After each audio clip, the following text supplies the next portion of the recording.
إن الله وملائكته يصلون على النبي يا أيها الذين آمنوا صلوا عليه وسلموا تسليما. اللهم صل. أعوذ بالله من الشيطان الرجيم. بسم الله الرحمن الرحيم. الحمد لله الذي أول بلا أول كان قبله والآخر بلا آخر يكون بعده، الذي قصرت عن رؤيته أبصار الناظرين وعجزت عن نعته أوهام الواصفين، والصلاة والسلام على أشرف الأنبياء والمرسلين، حبيب إله العالمين، العبد المرتضى والنبي المجتبى والرسول المصطفى، سيدنا ونبينا ومولانا بالقاسم محمد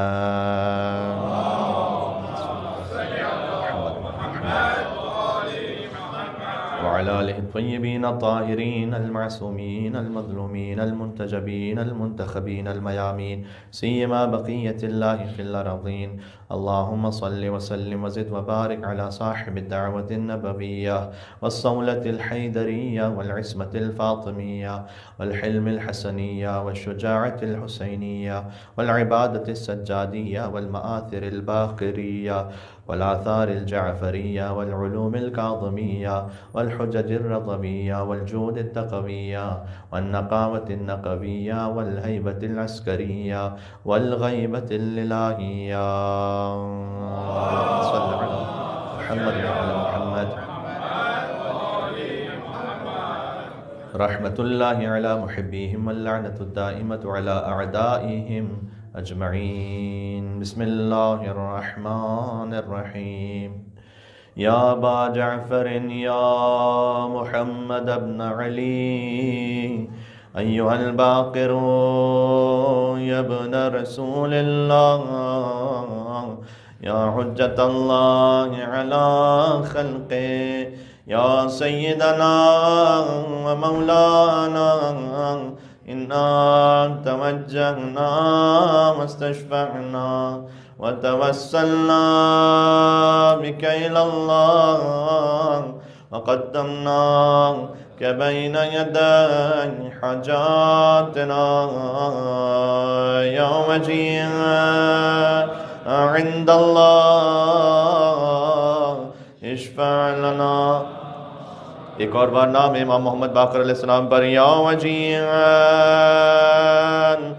عند اللہ اشفع لنا عند اللہ. صلوات بر محمد و آل محمد.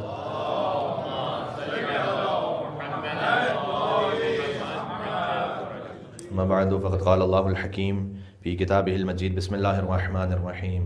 والذین یقولون ربنا هب لنا من ازواجنا وذریاتنا قرۃ اعین واجعلنا للمتقین اماما. نعرہ الصلوات. اللہم صل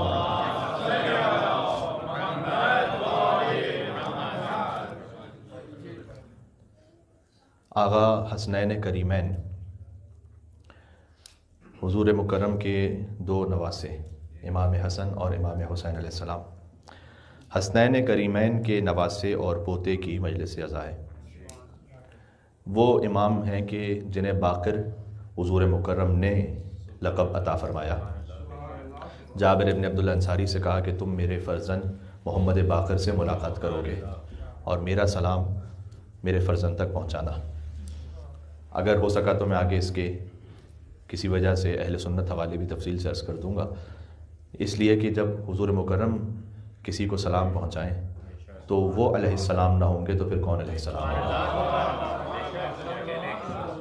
آپ بھی سنت مصطفیٰ صلی اللہ علیہ وآلہ وسلم پر عمل کرتے ہوئے یہ کہہ دیں میرے ساتھ: السلام علیک یا ابا جعفر یا محمد ابن علی الباقر علیہ السلام. جب آپ نے امام باقر کو سلام پہنچایا اس کا مطلب ہے آپ نے سنت نبوی پر عمل کیا ہے. ایک مل کے صلوات بھیجیے گا محمد والے محمد پر. اللہم صل علی محمد.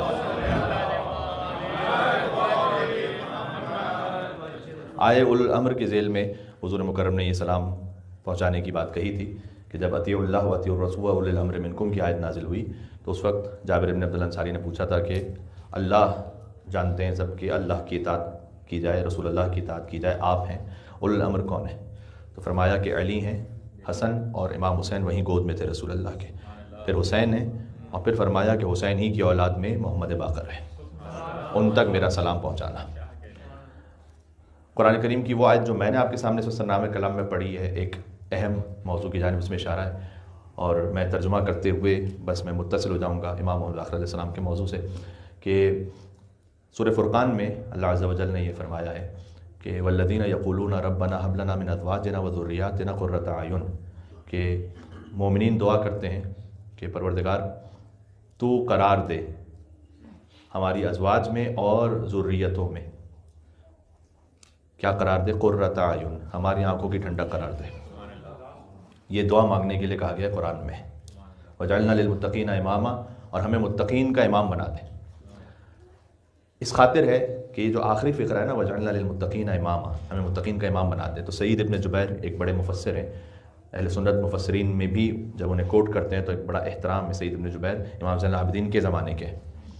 وہ یہ کہتے ہیں کہ ہذہ الآیہ خاصۃ لامیر المومنین علی بن ابی طالب علیہ السلام، یہ آیت مخصوص ہے علی بن ابی طالب علیہ السلام کے لیے۔ اور تشریح کرتے ہوئے انہوں نے روایت کو بھی بیان کیا کہ روایت اس طرح سے ہے کہ والذین یقولون ربنا ھب لنا من ازواجنا، تو یہ علی بن ابی طالب علیہ السلام ہیں کہ جو اللہ سبحانہ و تعالیٰ سے دعا کر رہے ہیں کہ پروردگار میری زوجہ میں یعنی فاطمہ الزہرا سلام اللہ علیہا وذریاتنا یعنی حسن اور حسین قرۃ اعین، میری آنکھوں کی ٹھنڈک قرار دینا، وجعلنا للمتقین اماما، اور مجھے متقین کا امام قرار دے۔ اس خاطر ہیں کہ علی امام المتقین ہے۔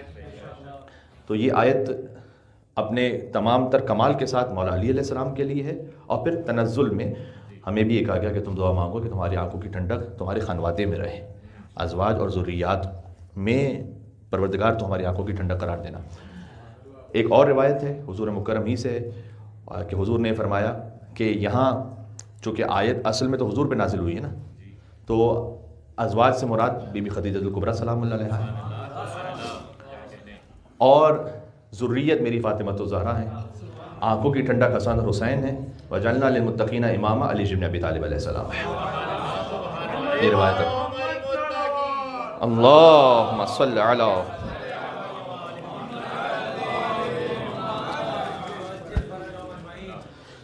یہ سورہ فرقان کی آیت ہے، دعائے قنوت میں بھی اسے پڑھا جاتا ہے۔ امیر المومنین اکثر یہ دعا کیا کرتے تھے، خود مولا علی علیہ السلام سے روایت ہے نا، جو میں نے پہلی روایت آپ کو سنائی کہ ازواج سے مراد یہاں چونکہ ازواج پرول اس لیے ہے کہ یہاں حضور مکرم کے لیے بھی روایت ہے، مولا علی علیہ السلام کے لیے بھی روایت ہے، تو فاطمہ الزہرا سلام اللہ علیہا ہیں، ذریت میں امام حسن امام حسین علیہ السلام ہیں۔ پھر روایت ہے کہ کان اکثر دعائہ، امیر المومنین اکثر ایک دعا کرتے تھے، بچوں کے لیے دعا کرتے تھے۔ بہت سارے پیرنٹس ہیں کہ جو کہتے ہیں کہ ہمارے صاحب کوئی دعا بتائیں بچوں کے لیے، تو اکثر دعائیں، اکثر یوزول امیر المومنین ایک دعا کرتے تھے، وہ دعا یہ تھی کہ ربنا ھب لنا من ازواجنا، یہی والی دعا کہ پروردگار آنکھوں کی ٹھنڈک قرار دے زوجہ اور ذریت میں۔ اور پھر بہت اہم ہے کہ یہ فرماتے تھے کہ واللہ ما سألت ربی، خدا کی قسم میں نے اپنے رب سے نہیں مانگے نظیر الوجہ، بہت خوبصورت چہروں والے بچے میں نے نہیں مانگے۔ البتہ یہ کہ اللہ سبحانہ و تعالیٰ نے علی کو حسن اور حسین بھی عطا کیا، اور قمر بنی ہاشم بھی علی بن ابی طالب کو عطا کیا، لیکن دعا کیا کی ہے بچوں کے لیے؟ اچھا، نظیر الوجہ کا لفظ روایت میں نظیر کہتے ہیں غواد سے ہے، یہ ایک ذرا ڈرانے والا نظیر، ایک ہے غواد سے، نظیر الوجہ یعنی یوتھفلنس، جس بچے کے چہرے پر جوانی بہت اچھی لگے۔ میں نے ایسے بچے نہیں مانگے، ہاں وہ حسن القامہ اور بہت لمبی ہائٹ کے بچے بھی نہیں مانگے جو آج کا معیار ہے۔ تو پھر کیا مانگا؟ ولیکن سألت ربی، لیکن میں نے اپنے رب سے مانگا ولدن مطیعین للہ، وہ بچے عطا کر کے جو اللہ کے اطاعت گزار ہوں۔ یہ معیار ہے۔ آپ اور ہم جو سوچ رہے ہوتے ہیں نا، وہ مائنڈ سیٹ بچے میں منتقل ہوتا ہے خود بخود۔ آپ کچھ نہ کہیں تو آپ کے ایکشن سے، آپ کی باڈی لینگویج سے آپ کی سوچ خود بخود منتقل ہو رہی ہوتی ہے۔ تو سوچ کیا ہو؟ سوچ یہ ہو کہ میرا بچہ جم میں جا کے بہت اچھا باڈی بلڈر بن جائے، وہ بھی بن جائے تو اس میں کوئی حرج نہیں ہے، لیکن یہ دینی فضیلت نہیں ہے، کوئی بنے تو بہت اچھی بات ہے، لیکن مطیعن للہ، اللہ کے اطاعت گزار ہوں۔ میں نے یہ بچے مانگے، خائفین وجلین منہ، کہ وہ اللہ کے ساتھ، جو اللہ کی اطاعت کرنے کے ساتھ ساتھ ان کے دل میں خوف خدا ہو، جہاں جائیں تو اللہ سبحانہ و تعالیٰ کے وجود کا ایک احساس رکھیں. حتیٰ اذا نظرت الیہ، یہاں تک کہ جب میں اپنے بچوں کو دیکھوں وہو مطیع للہ، جب کہ وہ اللہ کے اطاعت گزار ہوں، قرت عینی، اس سے میری آنکھوں کو ٹھنڈک نصیب ہو جائے گی. یہ ہے آنکھوں کی ٹھنڈک، یہ ہے.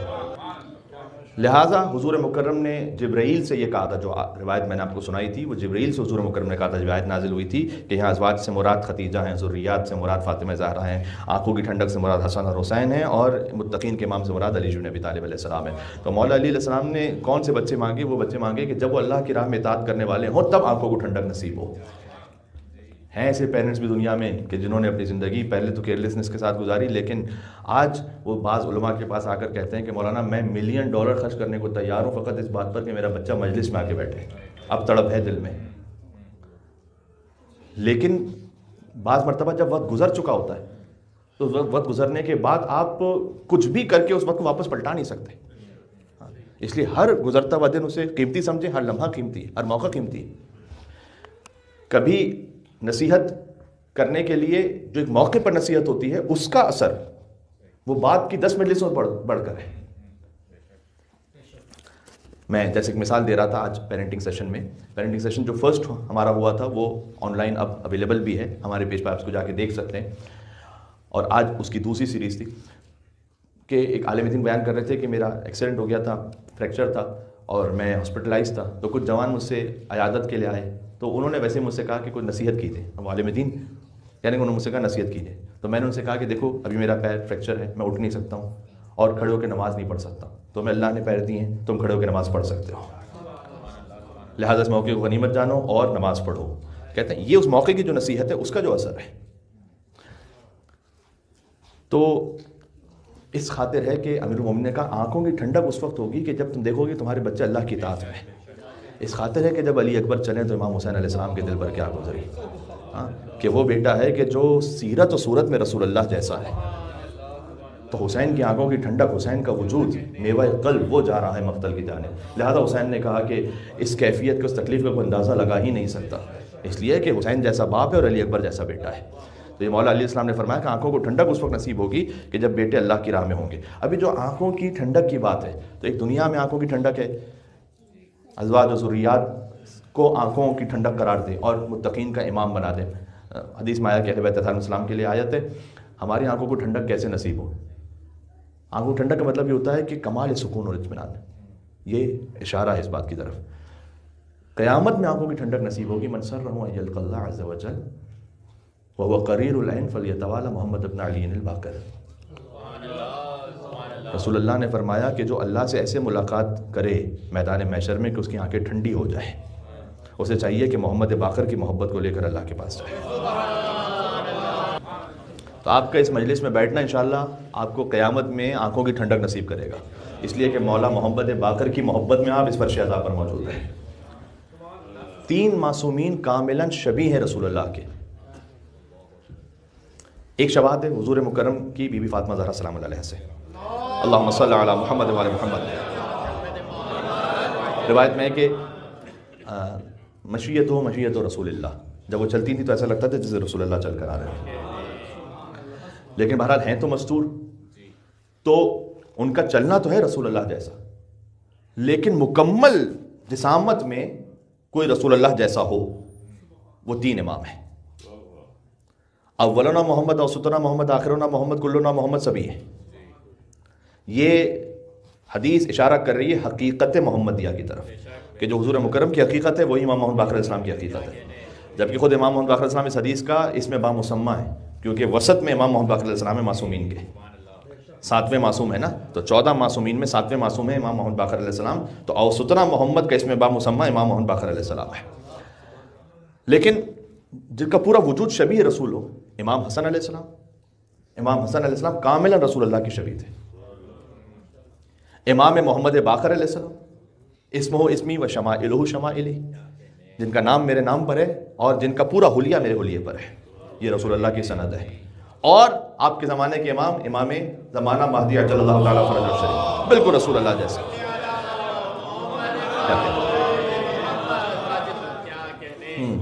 یہ 3 ائمہ وہ ہیں جو بالکل رسول اللہ جیسے ہیں. اور امام محمد باقر علیہ السلام شبیہ ہیں ان کی، اور آپ کو عرض کر دیا گیا کہ حسنی بھی ہیں حسینی بھی ہیں۔ اب یہ بات چونکہ بارہا بیان ہو چکی ہے، لہذا امام کے القاب میں 3 فقرے بہت خوبصورت کہے جاتے ہیں: ہاشمی من ہاشمیین، علوی من علویین، فاطمی من فاطمیین۔ امام ہاشمی ہیں 2 ہاشمیوں سے، امام علوی ہیں 2 علویوں سے، امام فاطمی ہیں 2 فاطمیوں سے۔ کوئی امام ایسا نہیں۔ یہ مخصوص ہے فضیلت امام محمد باقر علیہ السلام کی۔ ہر امام کے والد فاطمی ہیں لیکن والدہ نہیں ہیں۔ والدہ جن امام کی فاطمی ہیں وہ امام محمد باقر علیہ السلام کی والدہ ہے۔ یہ بات سمجھ میں آ رہی ہے میں کیا کہہ رہا ہوں؟ فاطمہ بنت حسن ابن فاطمہ زہرا سلام اللہ علیہ، بی بی فاطمہ زہرا کی پوتی ہیں فاطمہ بنت حسن، جن کا ازدواج ہوا ہے امام زین العابدین علیہ السلام سے، والدہ ہیں امام محمد باقر علیہ السلام کی۔ لہٰذا یہ بات ایک اعتراض کا جواب بھی ہے کہ جو شیعوں پر ہوتا ہے کہ آپ حسین کی نسل میں سے امام کیوں کہتے ہیں اور حسن علیہ السلام کی نسل سے کیوں نہیں؟ تو امامت تو وہ ہے کہ جسے اللہ سبحانہ و تعالیٰ عہدہ عطا کرے، لیکن ایسا نہیں ہے کہ امام حسن کی نسل میں امام نہیں ہے۔ امام محمد باقر علیہ السلام پر آ کر نسل حسنی اور نسل حسینی مل جاتی ہے۔ آپ جو آگے کے امام ہیں وہ حسنی بھی ہیں حسینی بھی ہیں، بات ذہن میں رکھیے گا۔ ہاں، چونکہ امام حسن کی بیٹی امام حسین کے بیٹے، جب ان کا ازدواج ہوا ہے تو نتیجہ ہے امام محمد باقر علیہ السلام۔ لم یدرک فی آل الحسن مثلھا، امام حسن کی بیٹی ہیں، لیکن کون سی بیٹی؟ یہ امام کی سند ہے کہ آل حسن میں ان سے زیادہ محترم اور پاکیزہ بیوی کوئی ہے ہی نہیں۔ اب مجھے جملہ کہنے دیں، آل حسن میں جو سب سے بڑی معظمہ ہے اور آل حسین کے جو سب سے بڑے معظم ہیں، جب ان کا ازدواج ہو تو ثمرہ ہے امام محمد باقر علیہ السلام۔ یہ ہے باقر و علو۔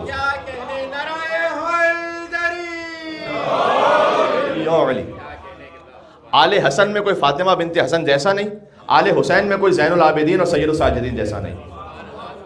جب ان کا ازدواج ہے تو امام محمد باقر علیہ السلام باقر و علوم النبیین ہے۔ ایک نبی کے علم کو آگے پہنچانے والے نہیں۔ ایک بات اور ہے خصوصیت امام محمد باقر علیہ السلام کی والدہ کی، آل حسن کی صدیقہ ہیں بی بی فاطمہ بنت حسن، یہ لقب امام نے دیا ہے۔ کانت صدیقتن، وہ صدیقہ تھیں، ایسی صدیقہ کہ لم تدرک فی آل حسن مثلھا، ان جیسا کوئی آل حسن میں ہے نہیں۔ اور جب وہ ایک مقام پر تشریف فرماتی اور دیوار گرنے لگی، انہوں نے اپنے دست ولایت سے اشارہ فرمایا امام باقر کی والدہ نے، لا وحق المصطفیٰ ما اذن اللہ له بالسقوط، تجھے مصطفیٰ کے حق کا واسطہ ہے، ابھی اللہ نے گرنے کی اجازت نہیں دی ہے تجھے۔ انما امرہ اذا اراد شیئا یقول له کن فیکون، اس کے مظہر اللہ تعالیٰ نے کچھ بنایا ہے نا، کہ اللہ نے ابھی تمہیں گرنے کی اجازت نہیں دی ہے، اور امام کی والدہ اپنے مقام سے اٹھی، ایک مقام پر گئیں جب، پھر اس کے بعد وہ دیوار گری۔ یہ اہل بیت اطہار علیہ السلام کی مستورات کی عظمت ہے کہ کبھی فاطمہ بنت حسن اشارہ کریں تو گرتی ہوئی دیوار رک جائے، اور کبھی علی کی ماں فاطمہ بنت اسد اشارہ کریں تو دیوار کعبہ شق ہو کر علی کے نام۔ اس لقب پہ غور فرمائیے گا، باقر علوم النبیین، انبیاء کے علوم کو کھول دینے والا، وضاحت کر دینے والا، ایک نبی نہیں، علوم النبیین۔ آدم علیہ السلام کو جو علم اللہ تعالیٰ نے دیا تھا نا، اس علم کی وجہ سے فقط آدم علیہ السلام کا جو علم ہے وہ تمام ملائکہ سے افضل قرار پر ہے۔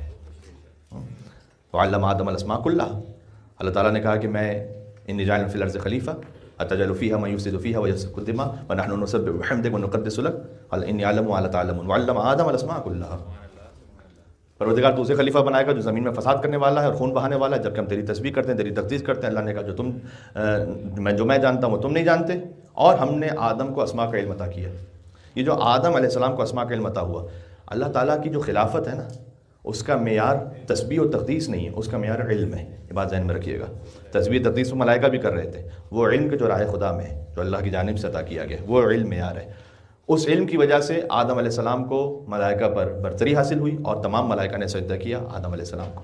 اب آدم کا علم، پھر نوح علیہ السلام کا علم، موسیٰ بن عمران کا علم، ابراہیم علیہ السلام کا علم، اور چونکہ باقر علوم النبیین مطلق تعبیر ہے، حد یہ ہے کہ عقل کل ختم رسول کا علم، ان سب کے باقر ہیں امام محمد باقر، کھول دینے والے، تشریح کر دینے والے۔ امام علیہ السلام کے زمانہ امامت میں 10 اموی بادشاہ ہیں امام کے پورے حیات میں اصل میں، اور زمانہ امامت میں تقریباً 4 گزرے ہیں۔ ان میں وہ بھی ہیں کہ دیکھیں کیا فقط قرآن کسی کا پڑھ لینا یا خالی ظاہری طور پر نماز عبادتوں میں لگنا، کیا یہ ہمیں اس بات کی یقین دہانی اور گارنٹی دے دیتا ہے کہ یہ کوئی بہت مومن بھی ہے؟ نو، ناٹ نیسیسریلی۔ قرآن اپنے سینے پر لگا کر گھومنے والے، اور جہاں پتہ چلا کہ اب میں خلیفہ بن گیا ہوں تو نعوذ باللہ من ذالک مجھے معاف فرمائیے گا، اسی قرآن کو شراب کے حوض میں پھینک دینے والے۔ فجر کی نماز کے لیے چونکہ فجر پہ جانے کا دل نہیں کر رہا تو کنیز کو بھیج دینے والے۔ یہ سارے وہ ہیں کہ جو امام محمد باقر علیہ السلام کے زمانے میں آ رہے ہیں۔ عمر ابن عبدالعزیز کا بھی ایک زمانہ گزرا ہے جو 3 سال کا ایسا زمانہ تھا کہ جو کسی حد تک قدر راحت والا تھا، اس میں امام علیہ السلام کی تبلیغ اور کثرت کے ساتھ احادیث کا بیان ہے۔ اور پھر ایک موقع ایسا آیا کہ بنی امیہ کا ڈاؤن فال ہے، بنی عباس آ رہے ہیں، تو اس وقت نسبتاً موقع ہے کہ امام محمد باقر علیہ السلام اپنے علم کا اظہار فرمائیں اور اسٹوڈنٹس وہاں امام کے پاس جمع ہوں۔ امام جعفر صادق علیہ السلام نے جو یونیورسٹی قائم کی اس کی بنیاد امام محمد باقر علیہ السلام نے رکھی ہے، اور امام محمد باقر علیہ السلام کا وہ کام نہ ہو اور وہ بیس نہ ہو اور وہ شاگرد نہ ہو تو بعد میں جا کر امام جعفر صادق علیہ السلام کے پاس اتنے شاگرد مہیا نہیں ہو سکتے تھے۔ امام جعفر صادق علیہ السلام اور امام محمد باقر علیہ السلام ان دونوں کے جو شاگرد ہیں، تو آج چونکہ 5ویں امام کی مجلس میں بات ہو رہی ہے، مثال کے طور پر جابر جوفی، جابر بن عبداللہ انصاری ہیں جو حدیث قصہ کے راوی جنہوں نے رسول اللہ کا سلام امام محمد باقر کو پہنچایا۔ ایک ہیں جابر جوفی۔ جابر جوفی کہتے ہیں کہ مجھے مولا محمد باقر اور مولا جعفر صادق علیہ السلام نے 70,000 حدیثیں بتائیں، 70,000، کہیں پر ہے 90,000۔ تو امام کے پاس پہنچ کر کہا کہ مولا میں چاہتا ہوں کہ ایک حدیث مجھے بیان فرمائیے۔ امام نے کہا کہ ہزاروں حدیثیں تم ہماری جانتے ہو، کہ مولا آپ کے خزانے میں کمی نہیں ہے، کچھ اور عطا فرمائیے۔ اس طرح سے حدیث کے طلبگار رہتے تھے ائمہ علیہ السلام کے پاس۔ زرارہ ابن عیون کہتے ہیں کہ نماز کے 70,000 آداب میں نے سیکھے امام محمد باقر علیہ السلام سے، کیا کہنے۔ صفوان جمال کہتے ہیں کہ میں نے زیارت عاشورہ سیکھی امام محمد باقر علیہ السلام سے۔ تو یہ حل یستوی الذین یعلمون والذین لا یعلمون، کیا علم رکھنے والے اور علم نہ رکھنے والے برابر ہیں؟ یہ کبھی برابر نہیں ہے۔ تو جب علم رکھنے والا اس کی ایک فضیلت ہے علم نہ رکھنے والے پر، تو پھر باقر العلوم کی کیا فضیلت ہے؟ یہ بات آپ ملاحظہ فرمائیے گا۔ امام علیہ السلام نے فرمایا کہ ہمارے پاس مزبور کا علم بھی ہے، یعنی جو گزر چکا ہے، ازل سے گزر چکا ہے میں سب آ گیا، اور آئندہ کا علم بھی ہے، آئندہ میں تا ابد آ گیا، ازل سے ابد تک کا علم ہے، سب کچھ ہے یعنی۔ تو کہیں پر آپ کو ویسے جائیے گا تو کسی کے پاس کچھ تھوڑا علم ملے گا، کسی کے پاس کچھ تھوڑا علم ملے گا، کسی کو کچھ تھوڑا علم ملے گا۔ تو تھوڑا تھوڑا علم چاہیے تو الگ الگ دروں پہ جائیے، سارا علم چاہیے تو در حیدر پر آ جائیے۔ ایک حوالے سے تھوڑا سا جنت البقیع پہ بھی بات کرنا چاہوں گا۔ امام علیہ السلام جنت البقیع میں مدفون ہے، اور شیخ صدوق نے علل الشرائع میں ایک روایت کو لکھا ہے، توجہ فرمائیے گا، کہ امام صادق علیہ السلام نے بیان فرمایا کہ اذا حج احدکم، حج کا سیزن ہے اس وقت، جب تم میں سے کوئی بھی حج کرے فلیختم لزیارتنا، وہ ہماری زیارت پر اسے اختتام کرے، لأن زیارتنا من کمال الحج، اس لیے کہ ہماری زیارت کرنا ہی حج کا کمال ہے۔ یہ نا فلیختم، بس اسے چاہیے کہ ختم کرے ہماری زیارت پر۔ یہ جو فا ہے اور لام ہے یہاں پر، یہ اتنا ڈیسائسو اور اتنا اس کا ویٹ ہے، میں کیسے آپ تک اس بات کو پہنچاؤں۔ جو حج کرے فل یختم، تو بس اسے یہ چاہیے۔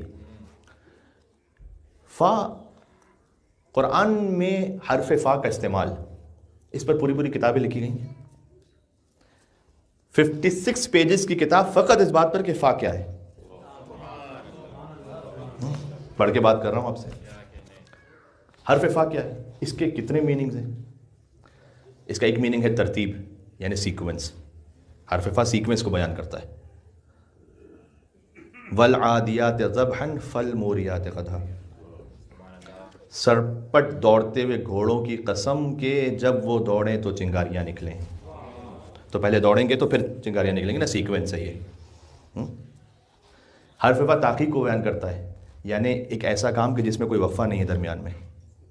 ثم خلقنا العلقة مضغة فخلقنا المضغة عظاما فكسونا العظام لحما، ہم نے نطفے سے جمع ہوا خون بنایا، بس پھر فوراً گوشت بنایا، اور بس پھر فوراً ہڈیاں بنائیں، اور بس پھر فوراً ہڈیوں کے اوپر گوشت کی تہہ کو چڑھایا۔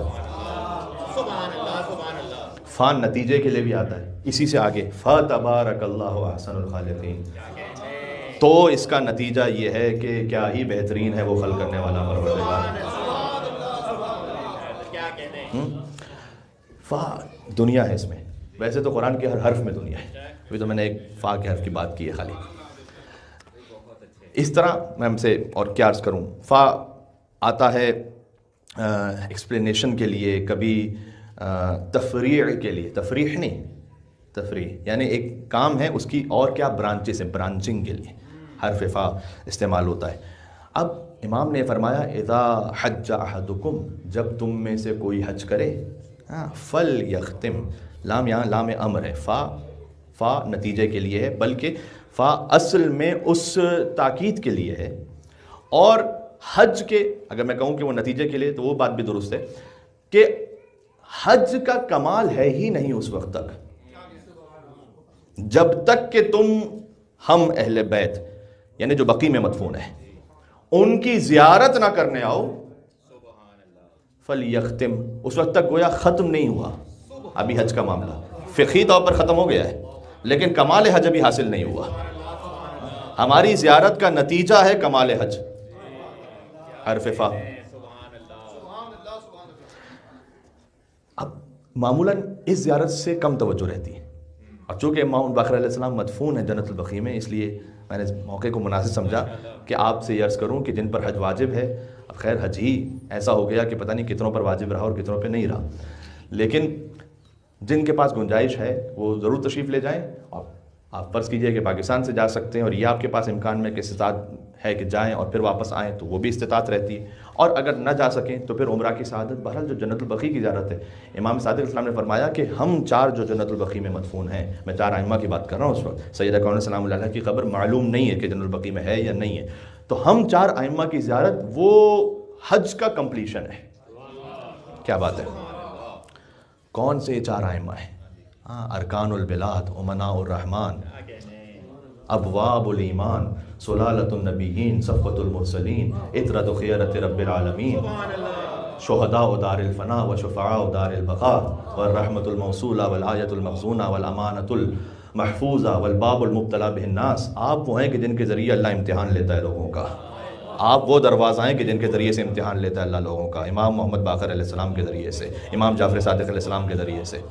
ایک روایت ہے بہت ہی لطیف ہے، اور اس روایت کو شیخ ثقۃ الاسلام کلینی نے الکافی میں لکھا ہے، شیخ المحدثین شیخ صدوق نے ملا یاسر الفقی میں لکھا ہے، شیخ الطائفہ شیخ طوسی نے تہذیب میں لکھا ہے، ابن قولوی نے المزار میں لکھا ہے۔ یہ چار ہمارے ارکان ہیں وہ کہ جن سے حدیث ہم تک پہنچی ہے، ان سب نے اس روایت کو لکھا ہے، اور روایت یہ ہے کہ رسول اللہ نے امام حسن علیہ السلام سے کہا، امام حسین علیہ السلام کی زیارت ماشاءاللہ بچہ بچہ جانتا ہے ممبر کی برکت سے، امام حسن علیہ السلام سے جو جنت البقیع میں مدفون ہے، فرمایا حضور مکرم نے کہ جو اے حسن تمہاری زیارت پر آئے، کان حقا علیہ، اس کا کیا ترجمہ کروں میں، کان حقا علیہ، اس کا حق ہو جاتا ہے مجھ پر، یعنی وہ طلبگار بن جاتا ہے مجھ سے، ترجمہ یہ کان حقا علیہ، وہ طلبگار ہوتا ہے مجھ سے، اور میں آؤں گا قیامت میں اس کی زیارت کو چونکہ وہ مجھ سے طلبگار ہے۔ یعنی جو امام حسن، امام زین العابدین، امام محمد باقر اور امام جعفر صادق علیہ السلام کا زائر ہے، وہ مزور رسول اللہ ہے۔ مزور وہ ہوتا ہے جس کی زیارت کی جاتی ہے، رسول اللہ اس کی زیارت کریں گے میدان محشر میں۔ اگر آپ زائر امام محمد باقر علیہ السلام ہیں تو کیا کہنے، یہ ہیں یریدون لیطفئوا نور اللہ بافواہہم، یہ چاہتے ہیں کہ اپنی پھونکوں سے اللہ کے نور کو بجھا دیں، واللہ متم نورہ، اللہ اپنا نور تمام کر کے رہے گا، ولو کرہ الکافرون، کافروں کے لیے کتنا ہی ناگوار ہے، اللہ تعالیٰ اپنا نور تمام کر کے رہے گا۔ تو وہاں سبط اکبر امام حسن مجتبیٰ علیہ السلام ہیں، صاحب زبور آل محمد ہیں، یعنی امام زین العابدین علیہ السلام، قیامت میں جنہیں زین العابدین سے صدا دی جائے گی۔ محمد باقر علیہ السلام ہیں کہ جو تمام انبیاء کے علوم کو شکافتہ کرنے والے ہیں، اور جعفر صادق علیہ السلام ہیں جنہیں رسول اللہ نے اپنی حدیث میں صادق کہا۔ کیا کہنا، یہ فضیلت اور زیارت کے اعتبار سے تھوڑا سا شوق دلانا تھا۔ امام الباقر علیہ السلام اس موضوع پہ بہت کم بات ہوتی ہے، تو میں نے کہا کہ مولا کی مجلس کے حوالے سے اس پر بھی بات ہو جائے۔ میں کوشش کروں گا کہ چند احادیث گزشتہ مجلس کی طرح اس مجلس میں بھی آپ کی خدمت میں پیش ہو جائیں۔ امام محمد باقر علیہ السلام کی 5 حدیثیں، 5 عدد جو ہے ان کی برکت کو حاصل کرنے کے لیے، ورنہ حدیثیں بے شمار ہیں، اور اس وقت بھی میرے پاس اپنے گیجٹ اور موبائل میں سینکڑوں بلکہ شاید ہزاروں کی تعداد میں فقط امام محمد باقر علیہ السلام کی حدیثیں موجود ہیں۔ یہ بہت غور کیجیے گا، ینگسٹرز ایک سوال پوچھتے ہیں، مولانا آپ کہتے ہیں کہ پیرنٹس کی بڑی عزت کریں، رسپیکٹ کریں، لیکن ہمارا باپ ایسا ہے، ہماری ماں ایسی ہے، وہ شاؤٹ کرتے ہیں، وہ چیختے ہیں، وہ نفقہ نہیں دیتے، کماتے نہیں ہیں، وغیرہ وغیرہ۔ ان کے لیے نصیحت اپنے مقام پر ہے جو میں بار بار پڑھتا رہا ہوں یہاں پر، لیکن امام علیہ السلام نے ایک بات فرمایا 3 واجبات ایسے ہیں کہ جس میں مذہب کی کوئی قید ہی نہیں ہے، مذہب جس میں دخالت نہیں رکھتا۔ پہلا اداء الامانہ، کافر نے بھی امانت رکھوائی ہے، واپس کرو، اداء الامانہ۔ فرمایا کہ الی البر والفاجر، چاہے نیک ہو یا فاسق و فاجر ہو، امانت رکھوائیے، واپس کرو۔ کتنے لوگ ہیں جو قرضہ لے کے واپس نہیں کرتے؟ قرض حسنہ، یہ نام بن گیا قرض حسنہ، وہ قرض کہ جس میں قرض لینے والا بعد میں ہنستا رہے اور قرض دینے والا روتا رہے۔ قرض حسنہ یہ ہے کہ انٹرسٹ کے بغیر ہے، اس نے ایک نیکی کیا، واپس کیجیے۔ کتنے لوگ یہاں آتے ہیں کہتے ہیں کہ قرض لے کر آئیں، ٹھیک ہے، اپنے حالات کی وجہ سے، لیکن آپ پہ شرعی فرض ہے کہ آپ کو واپس کرنا ہے۔ تو اداء الامانہ، امانت کی ادائیگی۔ وفا بالعہد، فرمایا اگر تم نے کسی سے عہد کیا ہے، چاہے نیک سے کیا ہے، فاسق سے کیا ہے، مشرک سے کیا ہے، مومن سے کیا ہے، اس عہد کو پورا کرو اگر وعدہ کر چکے ہو تو۔ اس میں مذہب کی کوئی قید نہیں ہے۔ اور پھر فرمایا بر الوالدین، والدین کے ساتھ نیکی، چاہے نیک ہو یا فاسق و فاجر ہو، اس سے نیکی پر فرق نہیں پڑتا۔ یہ 5ویں امام نے ہمیں سمجھایا ہے۔ دوسری روایت سناتا ہوں، کسی نے امام علیہ السلام سے کہا کہ ہمارے علاقے میں شیعہ بہت ہے۔ کئی دفعہ ایسا ہوتا ہے ویسٹرن ورلڈ میں، آپ جاتے ہیں کسی شہر میں پہنچے ہیں، پوچھتے ہیں کہ بھئی کتنے شیعہ ہیں یہاں پر؟ آپ سے بہت سے لوگ پوچھتے ہوں گے میلبرن میں کتنے شیعہ رہتے ہیں؟ ماشاءاللہ الحمدللہ بہت سے ہیں۔ تو کتنے شیعہ ہیں؟ ایک ہے کہ شیعہ کہ جس کا نام عباس ہے، علی ہے، حسن ہے، حسین ہے۔ یہ بھی ایک نعمت ہے کہ اللہ تعالیٰ نے کم از کم محبت اہل بیت رکھی ہے۔ امام سے کثیر لوگ آ کر کہتے تھے حدیث میں کہ ہمارے قریے میں شیعہ بہت رہتے ہیں۔ امام نے یہ کہا کہ وہ جو شیعہ رہتے ہیں اغنیاء فقراء کی مدد کرتے ہیں؟ نے کہا کہ نہیں، اتنا تو ایسا تو نہیں ہے۔ امام نے کہا کہ کیا ایک دوسرے کو معاف کر دیتے ہیں جب خطا ہوتی ہے؟ کہتا مولا نہیں، ایسا بھی نہیں ہے۔ کہا بس شیعہ نہیں ہے، پھر شیعہ نہیں ہے، نام رکھ لینے تھوڑی کو بن جائے گا۔ میں نے اس کیا یہ بھی ایک سعادت ہے اور یہ بھی ایک مقام ہے کہ کم از کم محبت اہل بیت علیہ السلام ہمیں اپنے والدین سے ملی۔ یہاں جب مجلس میں بیٹھتے ہیں اس کی کم اہمیت نہیں ہے، ابھی آخر میں سناؤں گا ان 5 حدیثوں کے علاوہ ایک اور حدیث میں بتاؤں گا آپ کو، لیکن اصل شیعہ کون ہے؟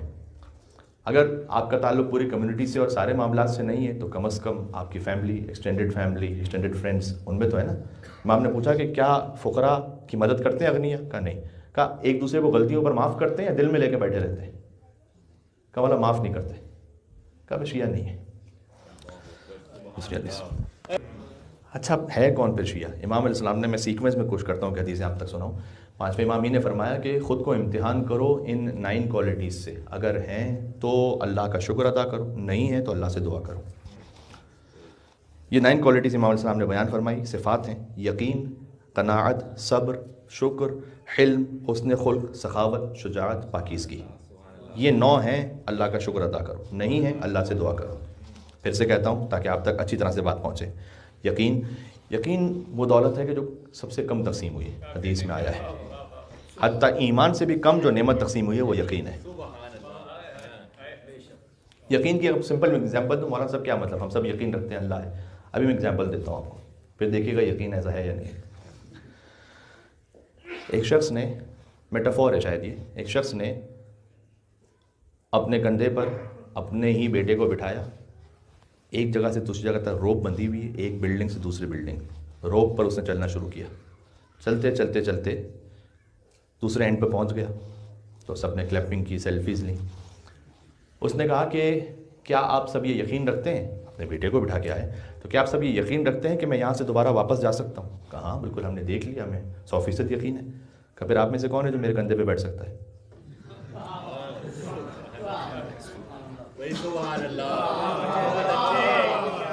یقین تو ہے اللہ ہے، توکل کون کر سکتا ہے؟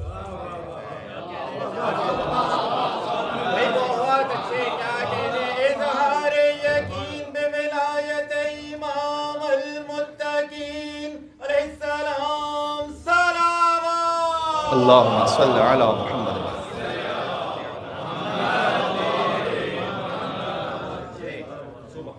یہ توکل میں نے رسی پر بیٹھنے والا توکل نہیں کہا کہ آپ بھی وہ کام کریں گے تو آپ کو اللہ پہ توکل ہوگا۔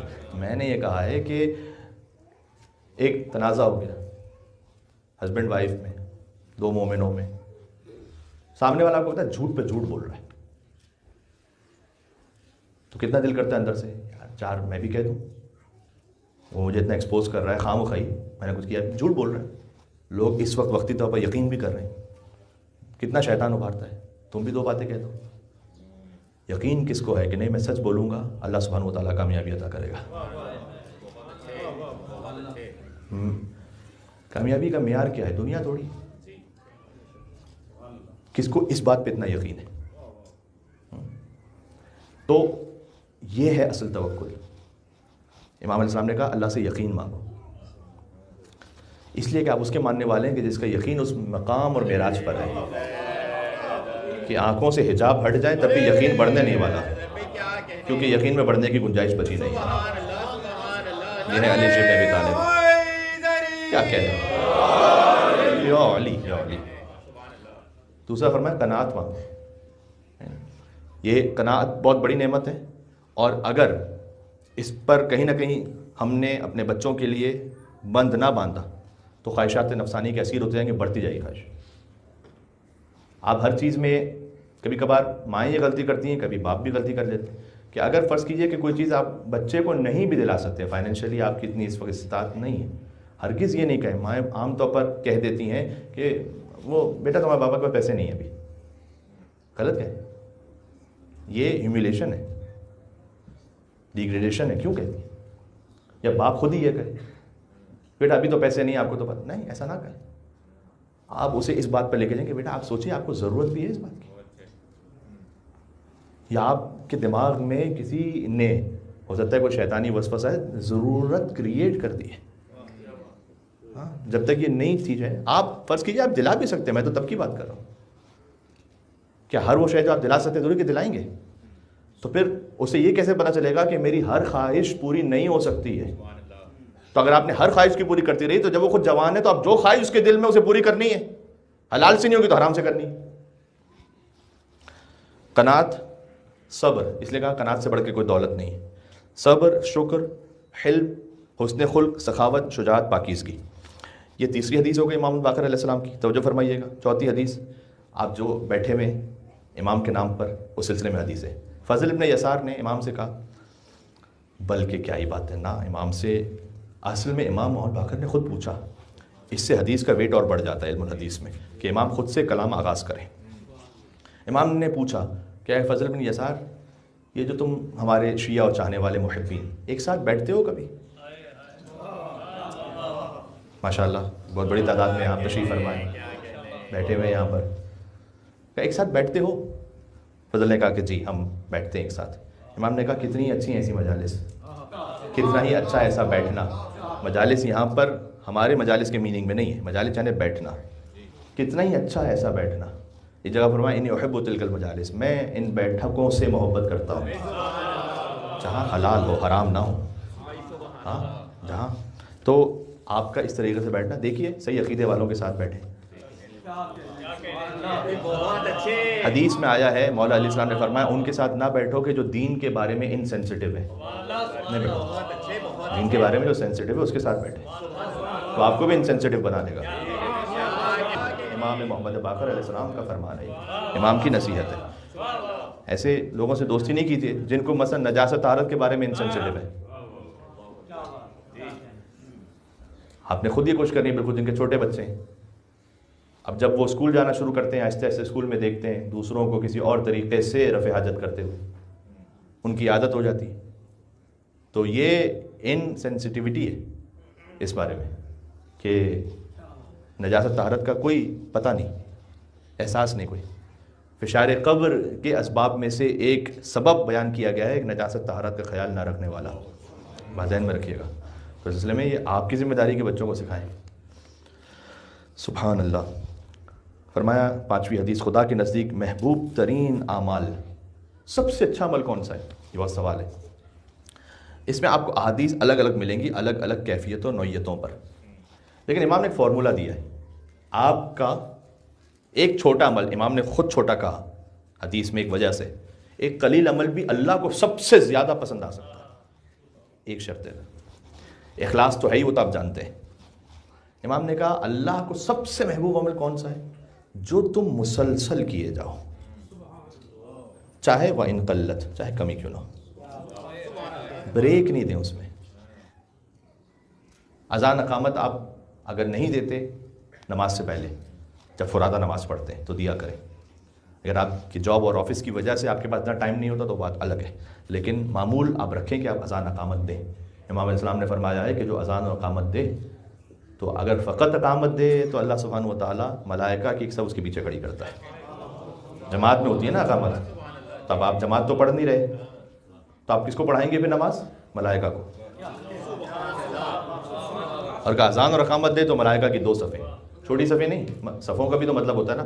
مطلب ہمارے یہاں پر اگر صف ہے ایک میکسیمم مثلا 20 لوگ آئیں گے ایک صف میں، یا 15 لوگ آئیں گے. امام رضا اسلام کے ایک حرم میں صف ہے تو وہاں 800 لوگ ایک صف میں کھڑے ہوں، تو ملائکہ کی صف، مولا بتائیے مطلب 15 ملائکہ، 20، 25، 100، 1000. فرمایا مشرق سے مغرب تک.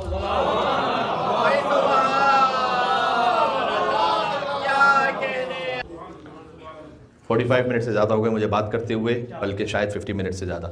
اور میں اس وقت چاہتا یہ ہوں کہ بات کنکلوڈ ہو جائے، مسائل بھی کچھ پڑھ لیں.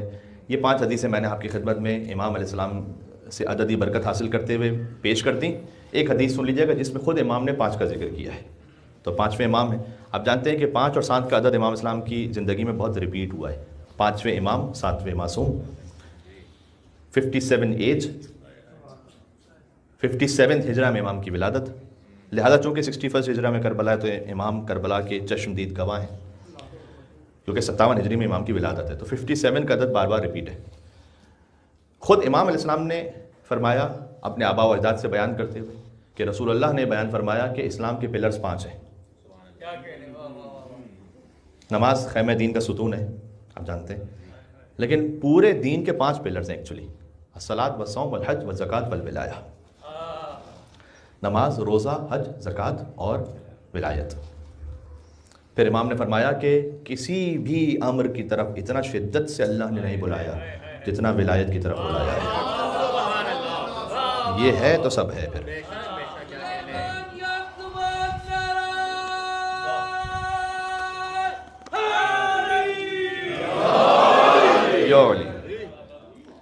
اس لیے کہ آپ جانتے ہیں کہ ہر فرض میں ریلیکسیشن ہے سوائے ولایت کے. ایک اور نقطہ آپ کے خدمت میں، تھوڑا سا اور گہرائی میں جائیں تو یہاں پر یہ تو سب جانتے ہیں، نماز مثلا قصر ہے سفر میں، روزہ معاف ہے مریض پر، حج صاحب استطاعت پر ہے، زکوٰۃ فقط صاحب نصاب پر ہے، ولایت سب پر ہے. ہاں، کوئی مسافر ہے تو اس کی ولایت قصر نہیں ہو جاتی، کوئی روزہ ہے تو کوئی مریض ہے تو اس کی ولایت معاف نہیں ہو جاتی جیسے روزہ معاف ہو جاتا ہے. ولایت کے لیے یہ نہیں کہ صاحب استطاعت ہوگے تب ولایت ہے، اہل بیت کی ولایت سب پر ہے. یہ بھی نہیں ہے کہ صاحب نصاب بنو گے تب جا کر ولایت واجب ہوگی. یہ نصاب تو ہے کہ بچہ پیدا ہوا. اب آپ سے عرض کروں، ایک دن کیا ایک لمحے کا بھی جو بچہ ہے نا اس کی ولادت ہو گئی ہے، اصل میں ولایت اس پر بھی ہے. سوال اس وقت ہے کہ جب بالغ ہو جائے. ولایت اس پر بھی فرض ہے ابھی. مولانا یہ کیا بات ہے؟ جابر بن عبداللہ انصاری کہتے تھے کہ میں نے حضور مکرم سے سنا ہے کہ اگر تم دیکھنا چاہتے ہو کہ یہ بچہ تمہارے اپنے وجود سے ہے یا نہیں ہے تو اس کے سامنے علی کا ذکر کرو، دیکھو مسکراتا ہے یہ چھوٹے بچے.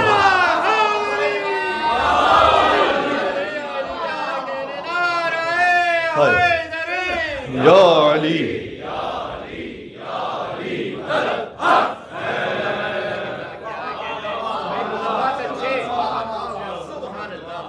فرض اس پر بھی ہے چھوٹے بچے پر. ہاں پوچھ گجھ اس سے وہ بلوغت کے بعد ہے، یہ خاص وہ واجب ہے۔ بات واضح ہے؟ یعنی اللہ تعالیٰ نے کوئی مخلوق ایسی نہیں خلق کی کہ جسے ولایت سے باہر رکھا ہو اللہ نے۔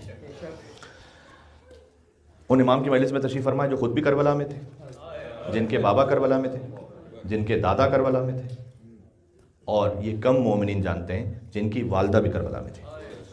ابھی میں نے بی بی فاطمہ بنت حسن کا ذکر کیا، وہ کربلا میں تھی۔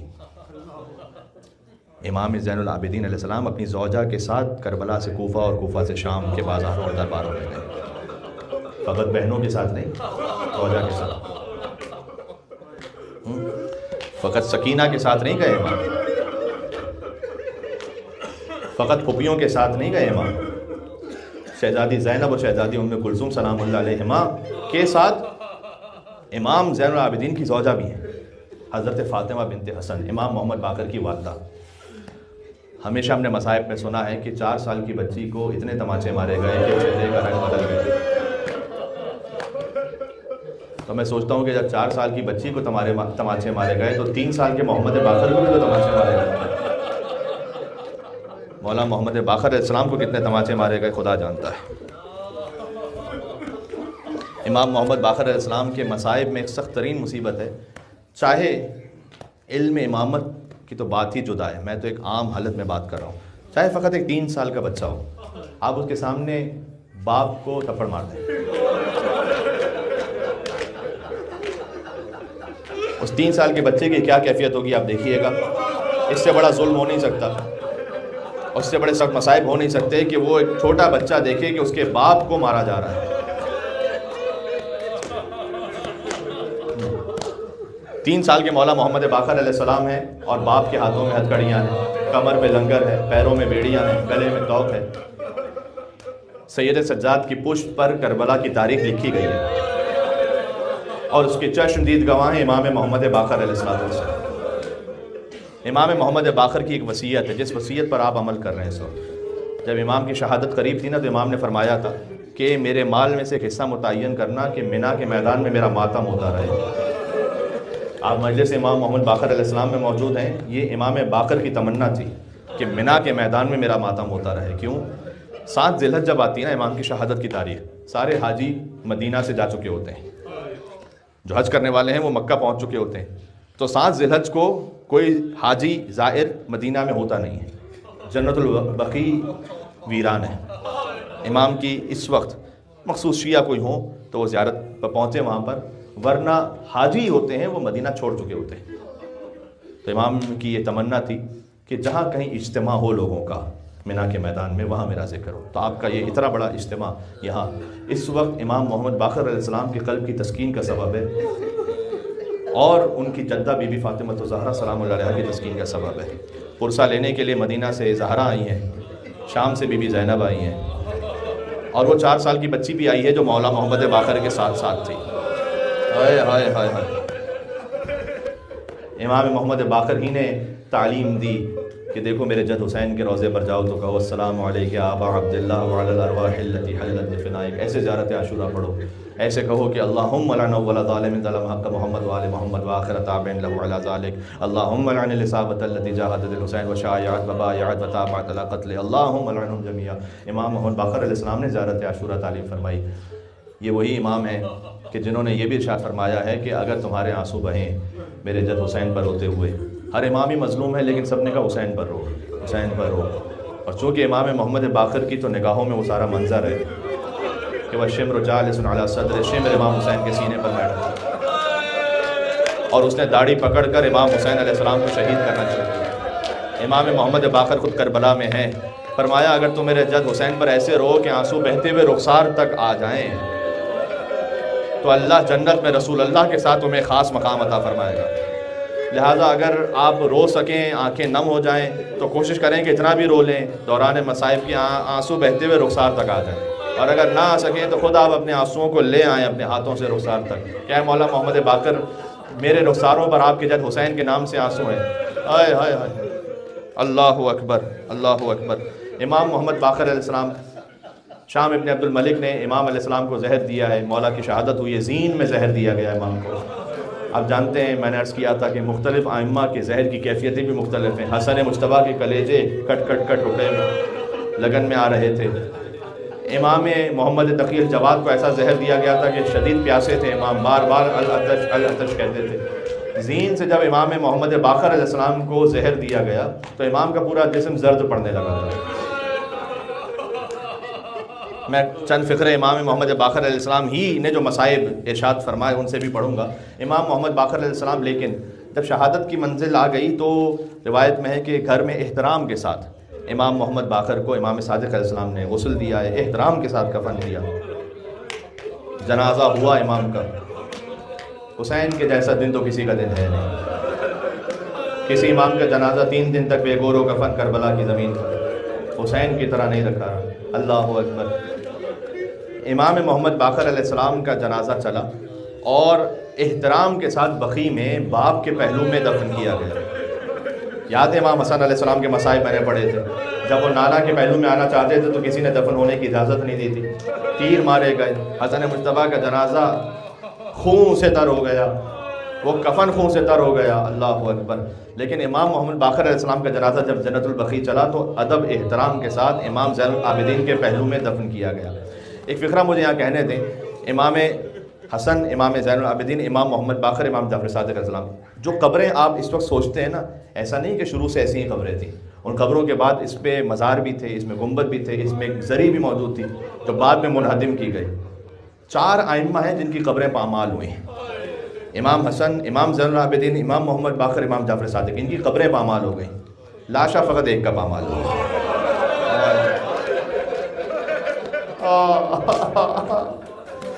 اس پامالی کی کیفیت بھی یہ تھی کہ ہر قبیلے والا آیا اور اپنے اپنے شہیدوں کے لاشیں اٹھا کر لے گئے۔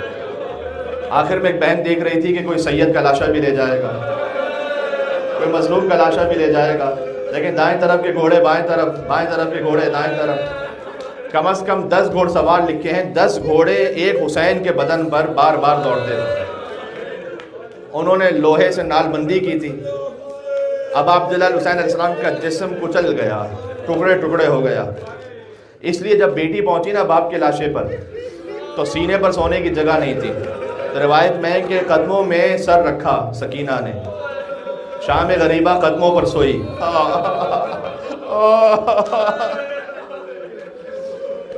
ایک روایت اور بڑی دل خراش ہے، شاید میں ممبر سے پہلی مرتبہ اس فقرے کو پڑھ رہا ہوں، خود امام محمد باقر علیہ السلام ہی کا فرمان ہے کہ میرے جد حسین کا لاشا، ابھی امام حسین علیہ السلام وقت آخر انتہائی شدید زخمی حالت میں، اور سر تا پا جب کوئی جگہ نہیں بچی کہ مزید زخم لگایا جا سکے، یا حسین کہہ کے رونا یہاں پر اپنے دل کو اگر کربلا پہنچا سکو، عرفہ کا موقع بھی ہے، دعا کرنا ہے کہ عرفہ کوئی کربلا میں نصیب ہو سکے۔ امام باقر فرماتے ہیں کہ جب زخم کا کوئی موقع نہیں بچا جس میں امام حسین علیہ السلام پر، تو نیزہ جہاں مارا گیا تھا اسی کے اوپر اور نیزہ مارا جاتا، تلوار جہاں ماری گئی تھی اسی کے اوپر اور تلوار ماری جاتی۔ اور اب عبداللہ حسین علیہ السلام کی کیفیت یہ ہو گئی تھی کہ ہر قبیلہ دوسرے سے کہتا تھا اب جلدی مارو حسین کو، اب جلدی مارو حسین کو، یہاں تک کہ حسین کا سر قلم کرنے کے لیے شمر پست ذات آگے بڑھا۔ اب سن لیجئے گا، مجھے معاف فرمائیے گا، میں کہتے ہوئے جرأت نہیں ہو پاتی، امام حسین زمین پر ہوں اور شمر امام حسین کے سینے پر دونوں اطراف میں پیر رکھ کر بیٹھ جائے۔ اب عبداللہ حسین علیہ السلام نے دیکھا، اس ملعون کو دیکھا، فرمایا کہ میں نے تیرے چہرے میں اپنے قاتل کی نشانی دیکھی ہے، میرے جد رسول اللہ نے مجھے بتلایا تھا کہ میرا قاتل کون ہے، میں نے تجھ میں وہ نشانی دیکھی ہے۔ اور اس نے کہا حسین تم نے میرے چہرے پہ وہ نشانی دیکھی ہے، اب میں تمہیں پلٹ دوں گا۔ امام حسین علیہ السلام کو پلٹ دیا اس نے۔ اگر سخت ترین کیفیت میں بھی کسی کو ذبح کیا جائے تو گلے سے ذبح کیا جاتا ہے، حسین پشت گردن سے ذبح ہونا شروع۔ کربلا میں صدا گونجی الا قد قتل الحسین بکربلا، الا قد ذبح الحسین بکربلا، جس کے دل میں جتنا دم ہے یا حسین کہتے ہوئے روتا جائے۔ امام حسین کا سر نو کے نیزہ پر بلند ہو چکا تھا، دور سے سید سجاد نے کہا صلی اللہ علیہ یا ابا عبداللہ، صلی اللہ علیہ یا ابن رسول اللہ، اے بابا ابا عبداللہ الحسین آپ پر سلام ہو، اے رسول اللہ کے نواسے آپ پر سلام ہو۔ یا حسین یا حسین یا حسین یا حسین صلی اللہ علیہ یا ابا عبداللہ السلام علیہ یا ابن رسول اللہ. اور سلام پڑھ دیں جو خود امام باقر علیہ السلام نے تعلیم فرمایا ہے. السلام علی حسین وعلی علی ابن الحسین وعلی اولاد الحسین وعلی اصحاب الحسین. ایک فقرہ ابھی اس وقت بھی یاد آیا. میں جب مصائب دیکھ رہا تھا تو گویا اس میں کیفیت تھی امام محمد باقر علیہ السلام کا جنازہ جب ادب احترام سے چلا تو وہاں لکھا ہوا ہے کہ کچھ شیعہ آئے, انہوں نے کھجور کے درختوں کی جو چھال ہوتی ہے اور جو شاخیں بڑی بڑی ہوتی ہیں ان کو توڑ کر ان کو نکال کر امام کے جنازے پر سایہ بنایا تاکہ سائے میں تابوت امام باقر علیہ السلام پہنچے. آپ قدیمی مومن ہیں. غم امام حسین ہمیں ہماری ماؤں نے گودیوں میں سکھایا ہے. جانتے ہیں کہ میں کیا کہنا چاہتا ہوں. حسین کا جنازہ دھوپ میں 3 دن تک پڑا رہا تھا. امام باقر علیہ السلام کے جنازے پر سایہ بنایا گیا. اور ایک جملہ یہ بھی ہے, حتیٰ یہ کہ کسی کو اجازت نہیں دیتے تھے وہ کہ وہ قریب جا کر بے احترامی سے کوئی ہاتھ بھی لگا سکے. امام باقر کے کفن پر کوئی بے احترامی سے بھی نعوذ باللہ ایسا ممکن نہیں تھا. اس احترام سے امام محمد باقر علیہ السلام کا جنازہ چلا. یعنی کسی نے انگشت بھی نہیں لگائی امام کے جنازے پر. ایک وہ جنازہ تھا کہ جہاں انگشتی کاٹ دی گئی.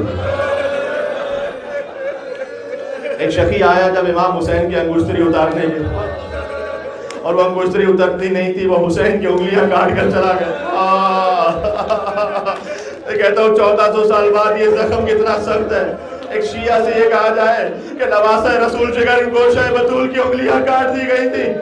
میں سوچتا ہوں کہ جب ایک بہن دلہ زینبیہ سے اس منظر کو دیکھ رہی ہوگی, بچی کے لیے مشکل ہوتا ہے کہ کوئی اس کے سامنے باپ کو ہاتھ اٹھا کر تماچا مار دے. جب سکینہ نے دیکھا کہ کوئی میرے بابا کی انگشت,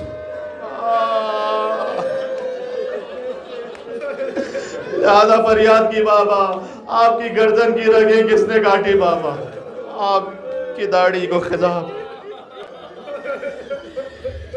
یا حسین یا حسین.